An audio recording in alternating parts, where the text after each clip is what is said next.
roncando.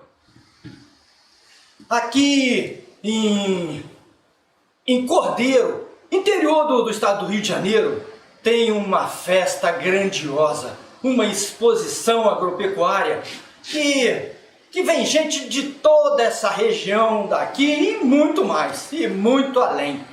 E nesse período, a cidade fica lotada. Os hotéis lotados, as pousadas todas lotadas.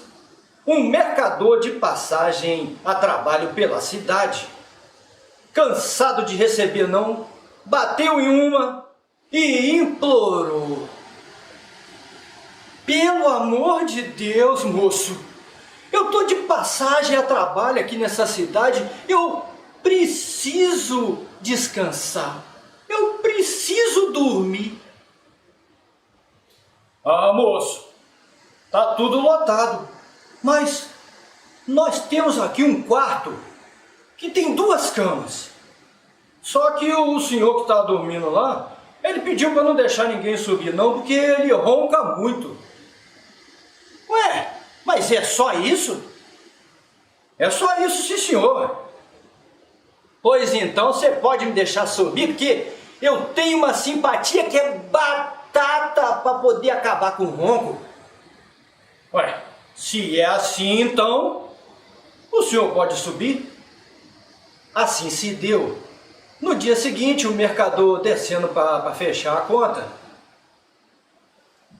Ô moço, o senhor dormiu bem? Muito bem. Ué, mas o homem não roncava? Roncava demais. Ué, mas e daí? Ué, daí que eu falei que eu tinha uma simpatia boa para acabar com o ronco? Pois é, mas e daí, ué? E daí que eu fiz essa simpatia? Mas e daí? E daí? E daí que eu cheguei lá no quarto? Entrei devagarzinho para não incomodar o sono do moço. Levantei o lençol dele, abaixei a cueca dele e dei um beijo na bunda dele. E daí? E daí, meu Deus? E daí que ele ficou me vigiando o resto da noite.